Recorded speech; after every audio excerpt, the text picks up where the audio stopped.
ఒక హాస్పిటల్లో ఇద్దరు వ్యక్తులు ఐసీయూ రూమ్ లో ఉండి పక్కపక్కన బెడ్స్ మీద ఉండి ఇద్దరు ఒకటే హెల్త్ ప్రాబ్లమ్ తో బాధపడుతున్నారు. ఒక వ్యక్తి దగ్గరికి డాక్టర్స్ రిపీటెడ్ గా వస్తూ ఉన్నారు. వాళ్ళ పిల్లలు ఎక్కువగా పట్టించుకుంటూ ఉన్నారు. వాళ్ళ బంధువులు కూడా చాలా ఎక్కువ మంది వస్తూ ఉన్నారు. అందరూ చాలా హడావిడి చేస్తూ ఉన్నారు. మిగతా వ్యక్తి వాళ్ళందరినీ చూస్తూ గమనిస్తూ ఒంటరిగా ఆలోచిస్తూ ఉన్నాడు. ఎందుకని ఇంత హడావిడి చేస్తున్నారు డాక్టర్స్ అందరూ? ఆయనకి నాకు ఉన్నది సేమ్ ప్రాబ్లం కదా, వాళ్ళ పిల్లలు ఎందుకు ఇంత ఎక్కువ పట్టించుకుంటున్నారు, ఇంత ఎక్కువ ఎందుకు అబ్జర్వ్ చేస్తున్నారు ఆయన్ని, అసలు ఎందుకు ఇంత హడావిడి జరుగుతుంది ఇక్కడ అని ఆలోచించుకుంటూ ఉన్నాడు. సో ఈయన రోజు చూస్తున్నాడు. 2 days అయింది, 3 days అయింది, సేమ్ హెల్త్ ప్రాబ్లం. ప్రతిరోజు సేమ్ కేర్ వాళ్ళు తీసుకుంటూనే ఉన్నారు. ఈ వ్యక్తి దగ్గరికి వచ్చేసరికి కొంతమంది మాత్రమే వస్తున్నారు. తన భార్య మాత్రమే పక్కనుంది. మిగతా వాళ్ళందరూ జస్ట్ విజిటింగ్ టైంలో వస్తున్నారు, వెళ్తున్నారు. అంతగా పట్టించుకుంటున్నట్లుగా ఈయనకి అనిపించలేదు. సో ఆయనకి డౌట్ వచ్చింది, ఎందుకని సేమ్ హెల్త్ ప్రాబ్లం, డాక్టర్స్ పిల్లలు అందరూ ఈయన ఎక్కువ పట్టించుకుంటున్నారు, నాకు కూడా అదే ప్రాబ్లం కదా, బట్ నన్నెందుకని పట్టించుకోవట్లేదు అని ఆలోచిస్తూ, అంతేలే మా పిల్లలకి నా మీద ప్రేమ లేదు, మా పిల్లలు నాకు విలువ ఇవ్వట్లేదు, మా పిల్లలు నన్ను ఇష్టపడట్లేదు, ఇలాంటి పిల్లల్ని నేను కన్నందుకు నేను బాధపడక తప్పదు, ఇలాంటి పరిస్థితి నాకు వచ్చినందుకు నేను చాలా బాధపడుతున్నాను అని ఆయనకి ఆయనే విమర్శించుకుంటూ పిల్లల్ని బ్లేమ్ చేసుకుంటూ ఉన్నాడు. కానీ ఇక్కడ మీరు ఒక్కసారి గమనిస్తే ఇక్కడ ఇద్దరికి ఉన్న ప్రాబ్లం ఒకటే అయినా కానీ ఇద్దరు విలువ మార్కెట్లో ఒకటి కాదు. మార్కెట్లో విలువ అంటే మేమేమైనా జంతువులమా, మనుషులం కాదా అనే భావం వాళ్ళకి రావచ్చు. బట్ మార్కెట్లో విలువ మనుషులకైనా జంతువులకైనా ఒక జీవికి వాళ్ళు విలువ పెంచుకునే దాన్ని బట్టే ఉంటుంది. ఎవరైతే పిల్లలు విజిట్ చేయకుండా నెగ్లిజెన్సీగా వదిలేసి డాక్టర్స్ కూడా ఎప్పుడో ఒకసారి పట్టించుకుంటూ ఉన్నారో ఆ వ్యక్తి జీవిత కాలంలో ఎప్పుడు పక్క వాళ్ళ గురించి ఆలోచిస్తూ ఎవరికి ఏ సహాయం చేయకుండా తన గురించి తానే ఎక్కువగా నేనే గొప్పవాడిని అనే భావం తీసుకుంటూ మంచి అనే ఒక ముసుగులో జీవితాన్ని గడిపేశాడు. కానీ పక్కనున్న వ్యక్తి అలా కాదు, ప్రొడక్టివ్ గా లైఫ్ ని లీడ్ చేశాడు. 5,000 జీతం నుంచి కొన్ని కోట్ల రూపాయల బిజినెస్ చేసే విధంగా ఎదిగాడు. ఆయన విలువని మార్కెట్ లో ఆయనే పెంచుకున్నాడు. కాబట్టి పక్కనే ఉన్నా గానీ ఈయన ప్రాణానికి అంత ఎక్కువ విలువిస్తున్నారు.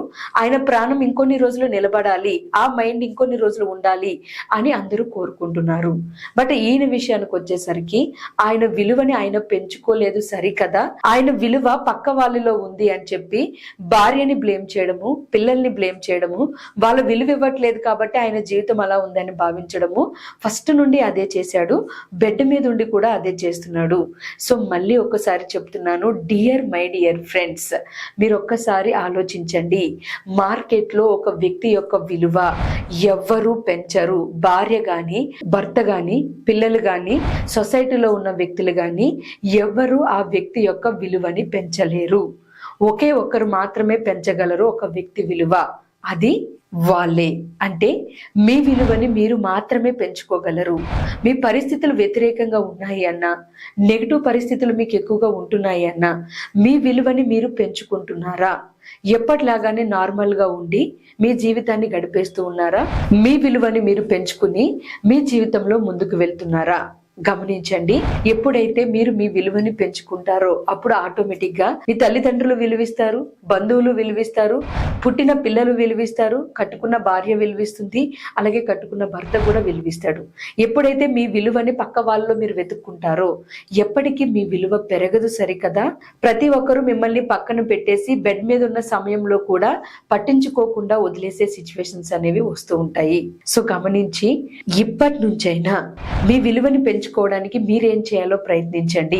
పక్క వాళ్ళని బ్లేమ్ చేస్తూ ఎవరి వల్ల నా విలువ తగ్గుతుంది అనే మనస్తత్వాన్ని పూర్తిగా స్టాప్ చేసి మీ విలువని ఈ రోజు నుంచి మీరే పెంచుకోండి. మీరు అనుకున్న ప్రతి విజయాన్ని మీ జీవితంలో సాధించండి. ఎస్, నేను నా విలువను పెంచుకుంటాను అని నమ్మిన వాళ్ళు కింద కామెంట్స్ లో ఈ విధంగా ఎఫర్మేషన్ చేయండి. నేను నా విలువను పెంచుకుని అందరూ నాకు విలువిచ్చే విధంగా నేను మారుతాను, అలాంటి వ్యక్తిగా నేను జీవిస్తాను. నా విలువ పెంచుకోవడమే నా జీవితం మొత్తానికి నేను ఇచ్చే ఒక అద్భుతమైన గిఫ్ట్. ఆ గిఫ్ట్ నా జీవితంలో ఎప్పుడు ఉంటుంది అని భావించి మీరు ఈ ఎఫర్మేషన్ ని మీ లైఫ్ లో చేస్తూ కింద కామెంట్స్ లో కూడా టైప్ చేయండి. ఈ రోజు నుంచి ఎవరు మీ విలువ పెంచుతారు అని ఎదురు చూడొద్దు. మీ విలువని మీరే పెంచుకుని అందరికీ మీరు కావాల్సిన వాళ్ళుగా మారండి. అలాగే నేను కూడా నమ్ముతున్నాను ఈ రోజు నుంచి మీ విలువని మీరు పెంచుకునే ప్రయత్నంలో ఉంటారు అని. ఈ వీడియో కనుక మీకు నచ్చితే లైక్ చేసి మీరు ఎవరైతే విలువ తగ్గించుకుని జీవిస్తున్నారో అలాంటి వాళ్ళందరికీ షేర్ చేసి వాళ్ళ జీవితంలో కూడా విలువ పెంచుకునే విధంగా ప్రయత్నించండి. అలాగే మన ఛానల్ ని సబ్స్క్రైబ్ చేసుకుని ఫాలో అవ్వండి. మరెన్నో వీడియోస్ నేను మన ఛానల్లో అప్లోడ్ చేస్తూ ఉంటాను. కమింగ్ డేస్ లో ఒక బ్యూటిఫుల్ క్లాస్ ని కండక్ట్ చేస్తున్నాను. ఇది చాలా పవర్ఫుల్ గా ఉండే క్లాస్. 5 days ఉంటుంది. 8 to 9 టైమింగ్స్ లో power of money. Upgrade your money energy. మీ ఎనర్జీని మీరు అప్గ్రేడ్ చేసుకుని మీరు అనుకున్న జీవితాన్ని సాధించడానికి ఈ క్లాస్ చాలా బాగా ఉపయోగపడుతుంది. ఇంట్రెస్ట్ ఉన్న వాళ్ళు కింద కనిపిస్తున్న వాట్సాప్ నెంబర్ కి మెసేజ్ చేసి క్లియర్ డీటెయిల్స్ తెలుసుకోండి. రిజిస్ట్రేషన్ స్టార్ట్ అయ్యాయి. Thank you for watching friends this video. నమస్తే.